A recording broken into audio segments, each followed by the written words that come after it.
Hell yes. This is so good. Oh yeah.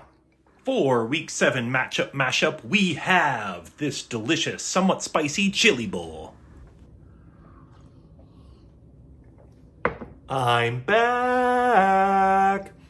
Sorry, had to take a couple weeks off. Right in the middle of NFL season, we have our Christmas push, mainly for Amazon. We send out about 13,000 gift boxes to Amazon, and we have a 2 to 3 week time frame where we have to build all those boxes. And as you can see on that left hand, sometimes cardboard injuries do in fact happen. That was way more important than making these awesome videos. So we did miss a couple fun recipes. So this week, we have the Dallas Cowboys again. I mean, come on, NFL. But we have Dallas versus San Francisco. We're gonna do a fun matchup mashup, and I think it's gonna be one of the best ones, especially for fall. It's nice and cool out. It is chili season, baby. Texas is known for a specific type of chili, and I think they're willing to fight people over it. That was my cat in the background. She's deciding to play right now, which is perfect. Texas style chili, no beans. I'm not here to say that beans don't belong in chili or beans do belong in chili. I think it's all personal preference. Hey Winnie, trying to make a video here. What are you doing? A nice red sauce, Texas red, nice and spicy. And I actually, in my little grocery store in Wisconsin, found Lone Star beer. Normally I would use Shiner Bock. I couldn't find that.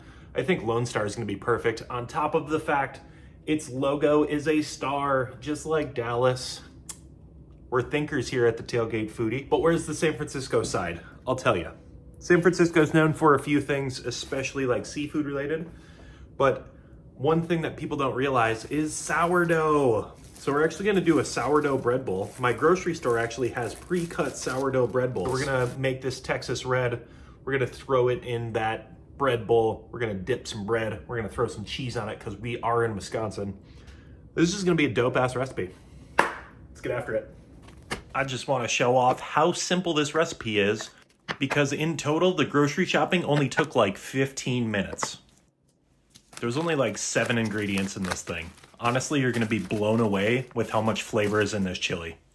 On top of how simple this recipe is, it's also so short.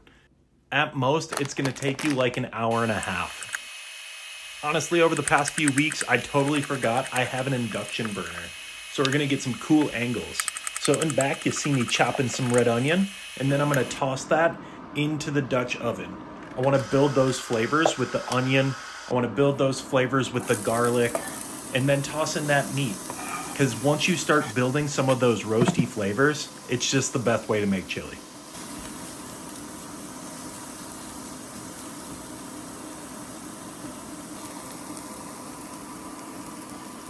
I swear it's the onions. Sometimes I'm feeling a little lazy, and instead of using fresh garlic, I just use garlic, hence why I have a container of it. It's just easier. I don't have to chop. You just dump it in there. It tastes pretty good. Next, you're gonna flop in your meat. I used 80-20 chuck. That's the best that you can use in my humble opinion. Make sure to take its little blankie off. It is Texas crunch time, baby. Texas crunch as the seasoning is absolutely perfect. But just like any good player, it needs some backing. For this, I use Guajillo chili powder instead of regular chili powder. If you only have chili powder, that's fine, just use it. It's not that serious. And if you don't have a bag of cumin, that's fine. Use regular cumin out of a bottle.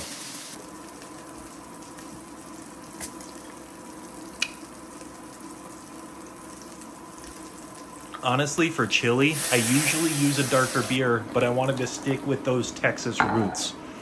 So you could use a stout, you could use an Oktoberfest beer. It doesn't need to be this one exactly. Again, it's not that serious.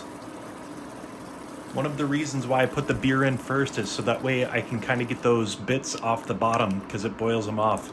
And then I can kind of use the tomato sauce to figure out the texture that I want afterwards. One thing that you'll notice that I do, instead of just using something like just tomato sauce, I try to get something with a little extra flavor. Anywhere where I can part a little bit of extra flavor into whatever I'm making is a great idea. So this time, there's a couple different tomato sauces, but I'm using the roasted garlic. Time to absolutely ruin some people's days. Gonna toss in a little bit of our all-American barbecue sauce. Honestly, the flavor profile just makes sense. A little sweet up front, a little savory in the middle, nice touch of heat at the end. I'm so happy I found these pre-cut ones.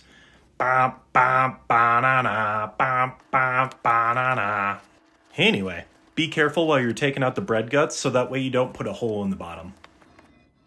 Because this bread bowl has the perfect crust around the entire outside, it's going to do such an amazing job holding that moist chili.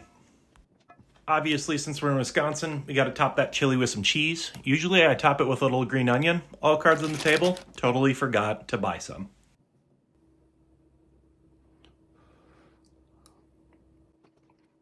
Fantastic flavor. Just a nice, rich Texas red, to be honest with you. Oh, yeah. With the sourdough, holy cow. Why haven't I done this before? This is freaking awesome.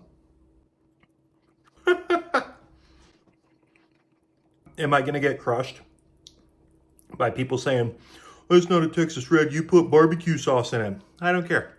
With the flavor profiles that are in the All-American, this is such a fantastic combination. Hell yes, this is so good. And for the people that really want beans, throw some beans in there. Like Scotty Fitness says, it's not that serious. Make this. I don't care if you make it for the game. I don't care if you hate football. I don't care about any of that. Make this chili. I'm almost done with it. We are still doing a giveaway for the All-Star Grill Kit. 3 seasonings, 3 barbecue sauces. Like, share, comment, do all those things. And you get your name entered into our giveaway every time you do any of those things.